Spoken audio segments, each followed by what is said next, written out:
E no meio daquilo tudo eu levantei-me e disse assim, você é um filho da p... para um dos revolucionários.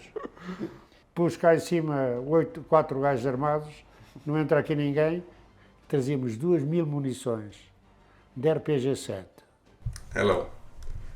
Well, 50 years ago, on 25th of April 1975, in Portugal there was a revolution.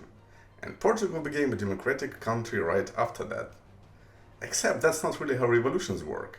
I had an amazing chance to talk with General Heitor Hamilton Almendra, a participant of those events, and also the person actually, or one of the people responsible for preventing the communist coup of November 25th, 1975. We touch on several other subjects, and historically I think this interview is really interesting. I hope you enjoy it. My name is Mike Biliansky, and this is the Foreigner Podcast. How did you feel about the communists back then? Eu não era comunista, não. Yeah, of course you weren't, but how did you feel towards them? Did you like them? Deram muito trabalho em Luanda, porque eu era comandante da defesa de Luanda. Daqui só mandavam ativistas para Luanda. Criava-me imensos problemas. Daí que eu, quando fui nomeado comandante-chefe, terminei com a 5ª repartição, que era a que mandava ir os comunistas para lá. Extingui a 5ª repartição. A 5ª repartição era a coisa de informações que levava, que passava a autorização para os comunistas daqui irem para Luanda. E depois chegavam lá, só o Zeca Afonso e essa gente, só me davam problemas. Quando eu cheguei a comandante-chefe adjunto, no primeiro dia escrevi uma ordem de extinguir a 5ª repartição. Extingui. Were you interested in politics? I mean, you were in the army, so you were away most of the time. You were away in 74, right? Não, eu fui contactado para entrar no 25 de Abril. Foram-me contactar quando eu estava comandante da base do Lumiar. Fui contactado. E eu disse assim, eu adiro ao movimento com 2 condições. O que é que acontece ao ultramar? O que é que acontece ao ultramar? Tinham que me dizer qual era a política que iam utilizar para o ultramar. E a outra condição era que me explicassem porque é que os revolucionários estavam cansados da guerra. Porque eu tinha 5 comissões. Eu já tinha 10 anos de guerra. 10 anos de guerra. Só teve 3 anos aqui. Em 14, só estive aqui 3 anos. Não estava cansado. But what changed? I mean, it was basically a different country after 25th of April, right? Sim, era outro país. What changed for you in your service? A mim, nada, porque eles convidaram para ser a comandante da defesa de Luanda e depois quiseram que eu fosse para governador e comandante militar de Cabinda. E eu disse que não vou. Eu aceitei ser comandante da defesa de Luanda, que era o pior que podia haver. Era o pior. Mas eu aceitei ser e é isso que, se eu não vou para a função que me convidaram, eu vou-me já embora outra vez. Upon arriving to Portugal, the events get almost a movie-like twist. A letter was smuggled to the general, telling him that communists were preparing a coup. So when you came back and you got this letter... Não, entregaram-me às 5 da manhã no bugio. Às 5 da manhã eu estava no camarote a dormir e chegaram lá e disseram assim, General Almendra, está aqui uma pessoa que quer falar consigo. E apareceu lá já nem me lembro quem era o indivíduo, que levava, e quando chegou ao meu camarote eu conhecia o tipo. E começa a tirar as botas altas, ele levava de botas altas, e tira de lá estes documentos de coisas. Como eu já estava nomeado, comandante da Paraquis do Norte, eu mandei, como eu era o capitão de bandeira do navio, mandei parar a bandeira, fundearam em frente ali no Rio Tejo, no Porto de Lisboa, mandei fundear no meio do rio. Porquê? Porque eu tinha uma nova missão. Exatamente para mim e para aquele batalhão, que era para ir para o Norte. E então eu fundeei, chamei o pessoal e disse assim, bom, nós já temos aqui outra missão, que é ir para Cortegaça, vocês e eu ser o comandante da base paraquedistas do Norte. De maneira que, como vamos aqui, levamos imenso material, porque nós trazíamos para aí nós andámos a treinar tiro anticarro com RPG-7. Trazíamos 2000 munições de RPG-7. Porque apreendemos uma carcaça em Luanda e eu trouxe todo o material, trouxe 100 e tal armas RPG-7 e 1000 e não sei, ou 2000 munições. Que não entreguei que não entreguei ao MPLA. E depois andámos aí a treinar tiro anticarro durante 2 ou 3 anos com as munições do MPLA. Bom, mas trazíamos essas coisas todas e eu disse, parei, portanto eu mandei fundear um navio no meio do Tejo e pus o problema ao comandante do batalhão, que era o Ramos Gonçalves, comandante do batalhão de paraquedistas. Agora, como já temos aqui uma missão para esta unidade, e de uma unidade que vai ser implementada em Cortegaça, da qual eu sou o comandante, põe-se aqui 3 hipóteses. Ou fundeamos ali na Rocha de Contóbidos, que era o que estava previsto, ou fundeamos ao pé do Montijo e desembarcamos na BA6, que era do outro lado, ou fazemos 180 graus e vamos direto a Cortegaça com o pessoal já. Porque quem deveria ser o capitão de bandeira era o almirante Leonel Cardoso, que era o alto comissário. Mas o gajo, quando estávamos no navio, ele disse assim, o capitão de bandeira não sou eu, é você. Continua a ser você. E os paraquedistas, o batalhão, havia as opiniões para todos os lados. E eu dizia, acabou, vamos para o sítio onde está previsto ir.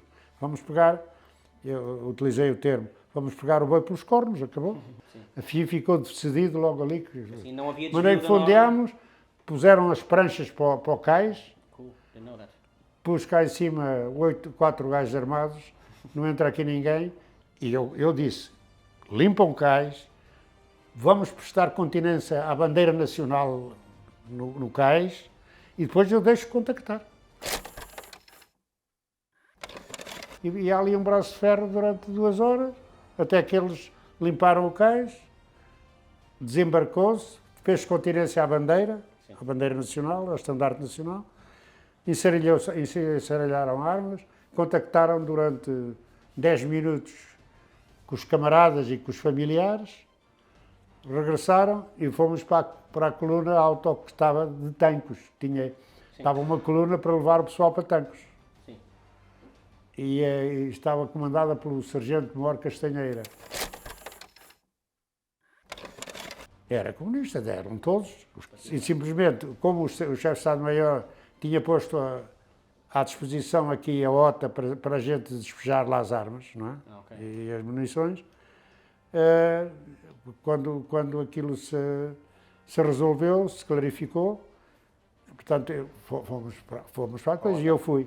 O Castanheira, que era o chefe da coluna para ir para Tancos, diz assim, porque eu tirei os galões, tirei as estrelas de general e pus o tenente-coronel. Como eu acabei a minha missão, estrelas fora, galão de tenente-coronel. Porque a graduação termina quando termina a missão. E eu não queria que dissessem, tu és tenente-coronel. Não, eu já sou tenente-coronel, que já está cá. E quando cheguei lá, dizia-me lá, perguntou-me, então, meu tenente-coronel, vamos para Tancos? Disse, não vamos para Tancos, vamos para a OTA. Mas eu tenho ordem. Você tem ordem, é uma merda, eu é que mando. Tá, acabou, vamos para a OTA. E acabou. So, they managed to win the standoff, but the tension was rising. We were getting closer to what we now know is 25th of November 1975. No 25 de novembro há uma ação importantíssima, que é levada a cabo, já estava preparado o 25 de novembro. Já estava preparado. Mas eu não sabia nada. Eu só entrei depois. E, portanto, eu no dia 25 de novembro tinha requisitado à Força Aérea um Cessna, um push-pull, para me levar para fazer o reconhecimento do futuro quartel onde eu ia. Quando eu fui daqui para Lisboa para pôr para o AB1, para apanhar o Cessna para me levar a Cortegaça. Estava já, o 28 de novembro, o 25 de novembro já estava em curso, lançado. E eu, por acaso, ia mais cedo, porque o Melo Antunes, que era o Ministro dos Negócios Estrangeiros, tinha-me mandado um recado para falar comigo antes de eu ir para cima. E eu fui ao Ministério dos Negócios Estrangeiros no dia 25, às 8 da manhã e tal. Quando o Melo Antunes, que era o Ministro dos Negócios Estrangeiros, me tinha deixado o recado que já não era preciso falar comigo, que não sei o que é que ele me queria. Nunca soube o que o Melo Antunes me queria. E eu vim para outra vez, fui para o AB1, para apanhar o Cessna para ir lá para lá. Não me deixaram entrar porque era paraquedistas e os paraquedistas tinham tomado conta das bases todas. E não me deixaram entrar, mas eu disse, isto é maluco. Vá. Quem é o comandante? É o Faria, é o Coronel Faria. Diga lá, telefone lá o Coronel Faria, diga que está aqui o Tenente Coronel Almenda. O Tenente Coronel Faria diz assim, o Tenente Coronel Almenda já devia estar cá dentro, há que tempos. Mas é que pronto.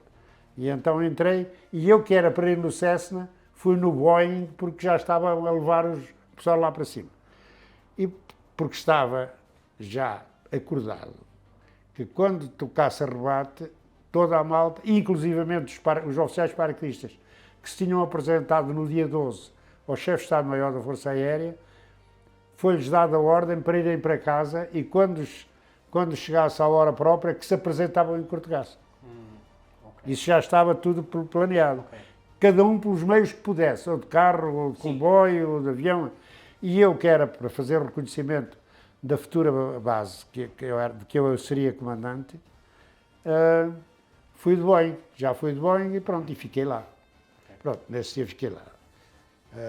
Ficámos lá e tal, e pronto. E recolheram lá os oficiais todos que se tinham apresentado, foram para lá. Eu perguntei aqui na OTA, onde depositámos o pessoal, já tínhamos passado os passaportes, 3 dias de férias para todo o pessoal, e perguntei ao Ramos Lopes, Coronel Ramos Lopes, piloto, que era o comandante aqui na OTA, sei lá, você tem confiança? Não tenho confiança nenhuma. Ó diabo, então temos de tirar daqui o material. E então arranjei ali uma força que no dia seguinte, dia 24, se apresentou e levou o material para Cortegaça. Okay. Quando os paraquedistas tomaram conta da base, já não estava lá o material. O que impediu o sucesso do 25 de novembro está em que o Coronel Vasquez, comandante do Montijo, andou 6 meses e já tinha lá em cima 6 Fiats preparados e equipados. E como é que ele lá pôs os Fiats? É muito importante, isto é importantíssimo. Como é que ele lá pôs os Fiats? Saía com 3 Fiats e deixava lá um. O Ianes já estava, e o próprio Melo Antunes, desde o grupo dos 9. O grupo dos 9 foi em agosto, que eu fui cá chamado para ser alto comissário da Angola e não quis. Sim. E foi daí que resultou que o almirante Leonel Cardoso, que foi quem... Eu fui o primeiro convidado pelo Presidente da República. Eu disse, eu não quero, não aceito missões, só aceito missões militares. Como eu não aceitei ser alto comissário, eu vim cá, vim de Luanda cá para me convidar para alto comissário. Disse, não, eu não sou. Eu não aceito coisas políticas, isso eu não sei ser, só sou militar, de maneira que não quero. De maneira que depois convidou o almirante Leonel Cardoso, ele aceitou, que pôs como condição que eu fosse comandante-chefe. Eu fui graduado em general porque o Leonel Cardoso conhecia-me lá da minha ação lá em Luanda, conhecia-me e pediu ao Presidente da República para me nomear general. De maneira que quando viemos para cá, no dia 23, depois, há essa história toda, depois no dia 23 fomos parar a Cortegaça. Sim. Os Boeings da Força Aérea estavam ali, aterravam na Portela e iam carregados de pessoal lá para cima para Cortegaça. Depois ficámos lá no dia 25, os paraquedistas tinham tomado conta das bases todas e nesse mesmo dia 25 nós fomos todos lá para cima. E estava tudo combinado, e o Lemos Ferreira foi para o comando militar do Porto, onde era comandante do Pires Veloso.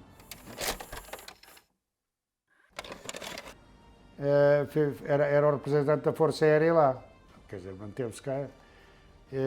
E eu, nesse dia 26, eu e o Vasquez e o Cardoso, fomos de Cortegaça, fomos lá de carro ao Porto e tal, e estivemos lá e tal. Nós recebemos muito apoio, por exemplo, as armas e munições e tal. Mandaram-nos para lá 1 milhão de cartuchos de G3, porque não tinham, para defender aquilo tinham que ser os oficiais. E no dia 27, eu estava lá, eu era tenente-coronel. Havia coronéis paraquedistas, mas eu era tenente-coronel.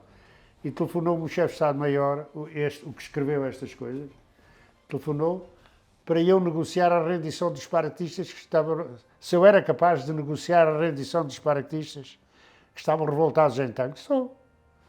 Telefonei, negociei, fui para o Porto, marquei o encontro, apareceram-me lá 9 sargentos e um capitão em Monsanto. Eu vim de Cortegaça e durante a noite negociei a rendição. Eu é que perguntei ao chefe de Estado-Maior pelo telefone. Então, mas tem que haver aqui uma coisa simbólica, tem de ser simbólica. Então, mas eles constituíram-se na ilegalidade. Então, rendem-se e não se materializam em qualquer coisa, por mais insignificante que seja, mas tem o seu significado.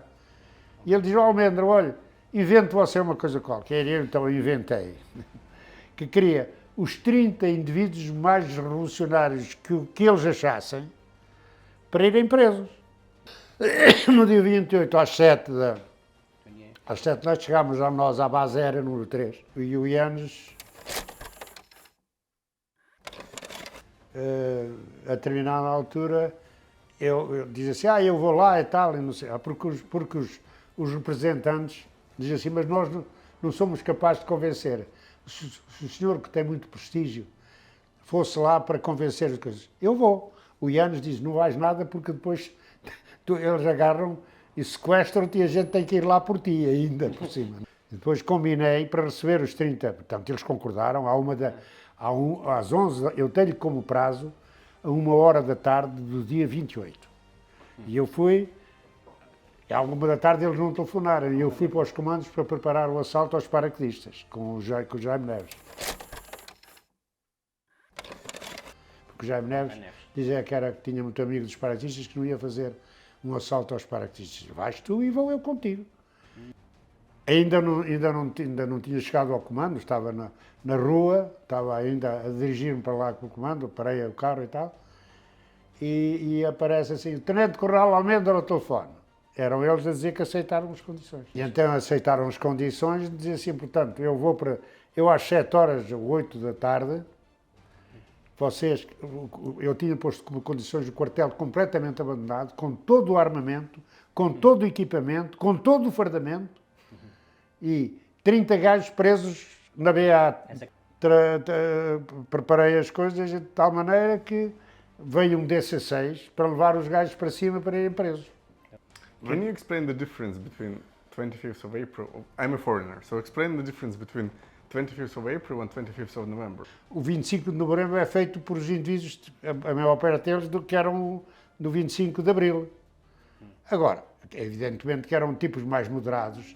Por exemplo, era como é que se chama? O Melo Antunes era tido como um perigoso comunista, não era nada comunista. Quer dizer, a intenção dos tipos que fizeram o 25 de Abril não seria a coisa, mas o Cunhal é que manipulou. Porque ele queria implementar aqui uma coisa que seguiu a teoria da Rússia. This was the period when Soviet Union and Soviet Russia was basically financing revolutions everywhere. Sim, pois financiou, até porque o Cunhal era um dileto da Rússia. Não? So with the coup prevented, Portugal could finally become a democratic country. And in our conversation, I had the chance to ask him about some other things that I was interested about. Particularly, I wanted to know his opinion on modern communism and, of course, on the war between Ukraine and Russia. How did it happen that since that time, Portugal, most of the time, was still socialist or communist? Por causa do Cunhal. O Cunhal tinha, é preciso ver que o Cunhal era um homem, era um grande político, era um homem muito inteligente e manteve-se. A gente vê que realmente, bem, eu quando fui para Timor passei por Génova. Génova eram comícios de comunistas ali na rua à vista de toda a gente. No entanto, os comunistas da Itália desapareceram completamente. Aqui em Espanha, que são mais resilientes, e no entanto também o Partido Comunista extinguiu-se. Aqui por causa do Cunhal. O Cunhal era um homem muito inteligente e era mesmo determinado. So it was basically one man. Agora vou-lhe dar aqui uma surpresa a ele. A última mulher que viveu com o Cunhal foi minha namorada. Sério? I have to ask you one question, not related to history, but obviously I have to ask it. What is your opinion on the Russian-Ukrainian war? A Ucrânia está a precisar, como pão para a boca, de armamento. Não há dúvida nenhuma que eu acho que os ucranianos são os grandes combatentes. Têm mais que razões de queixa, porque andaram, durante a Segunda Guerra Mundial, andaram a comer ratos. A proteína que comer era ratos que eles caçavam. Era uma coisa horrível. E os russos a levar dali tudo, quer dizer... Portanto, os ucranianos têm mais que razão para se defender. Agora vai ser complicado. Muito complicado. O Ocidente não está preparado. O Ocidente... Vamos tomar um exemplo que não é muito significativo, Portugal. Portugal fabricava granadas de artilharia, granadas de morteiro. O que é que fizeram agora, depois do 25 de Abril? Venderam as fábricas. Agora estão lá escritórios de advogados. Portugal não só já não tem as instalações, como não tem os especialistas para trabalhar. Mas é a Europa toda. Desarmou completamente, julgou que isto era um paraíso. É uma vergonha. E a mentalidade? Quem mentaliza agora alguém para ir para a tropa? Ninguém.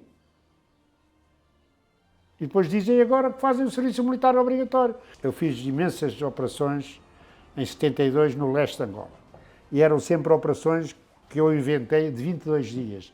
Porque os terroristas só davam combate ao terceiro, quarto, quinto dia, quando queriam. E eu fiz operações que eram efetivos em duplicado. Que era para manter a ação permanente. Eu, quando fui comandante dos paraquedistas, os paraquedistas serviam por 2 anos. Era da lei. Quando eu lá cheguei, só já estava em 16 meses. Isto é a degradação, é total. E eu cheguei lá e digo assim, porquê é que não me saiu 2 anos?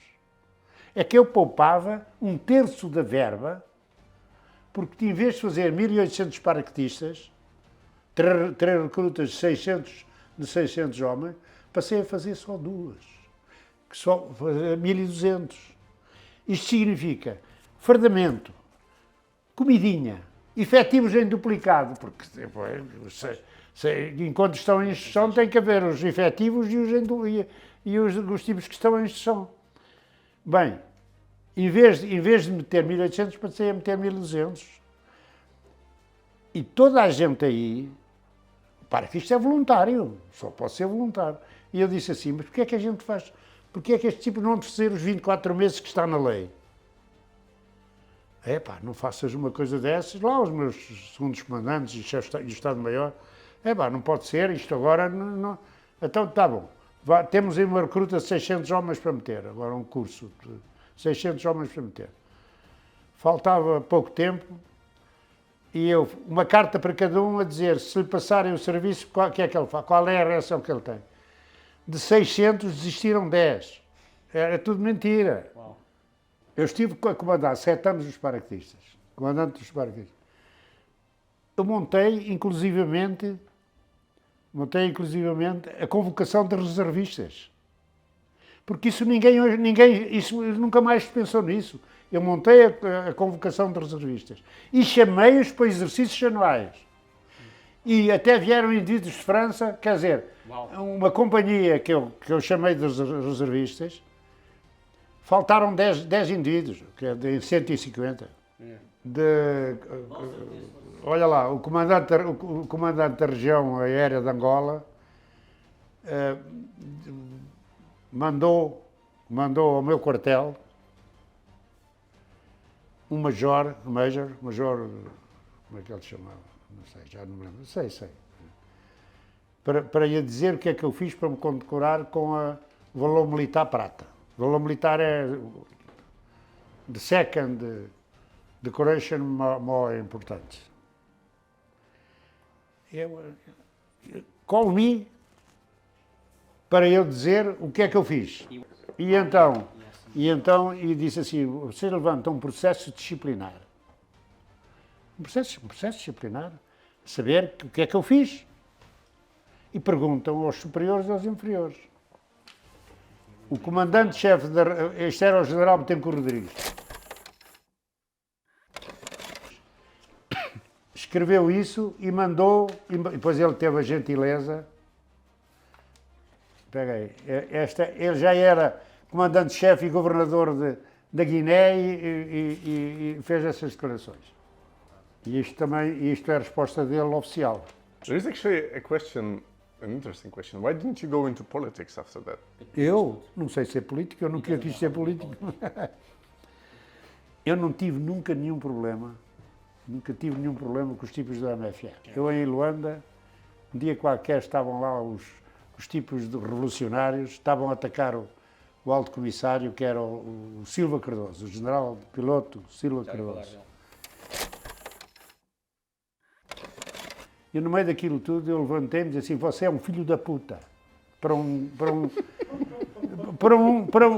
dos revolucionários. Estavam os comandantes militares todos, estava a CCPE toda, os revolucionários todos, e você é um filho da puta. O comandante-chefe desmaiou. E este gajo marinheiro é meu amigo agora. Mas é o que eu dizia, eu sou só militar. Yes, you're a soldier. Não, eu só sei ser militar. E quem não estiver satisfeito comigo, diga que eu vou-me embora. Portanto, eu conheci os tipos, todos lá em Angola, os chefes todos. Quando eu fui para lá, como comandante-chefe, o Agostinho Neto pediu uma reunião comigo. Fomos fazer a reunião na Rádio Naval, que era ali próximo dos paraquedistas. Portanto, eu era já graduado em general e o gajo teve 45 minutos a dizer que eu que ia para lá, que era um reacionário, que era para tomar conta de Angola para outros fins e tal. E depois, ao fim de 45 minutos, calou-se, acabou. E então o gajo disse que eu quero lá, que era um reacionário, que não sei o quê, que era para declarar a independência outra vez de Angola, fazer reverter aquilo tudo. E eu respondi ao Agostinho Neto assim, o Sr. Presidente, Sr. Doutor, quem quer a independência, antecipar a independência é o senhor. Agora eu digo-lhe aqui à frente de toda a gente, experimente. Experimente. Nunca, fiquei amigo de toda a gente. Throughout the interviews, the general was showing me some pictures and documents that are unique and were actually originals. We will try to show them to you.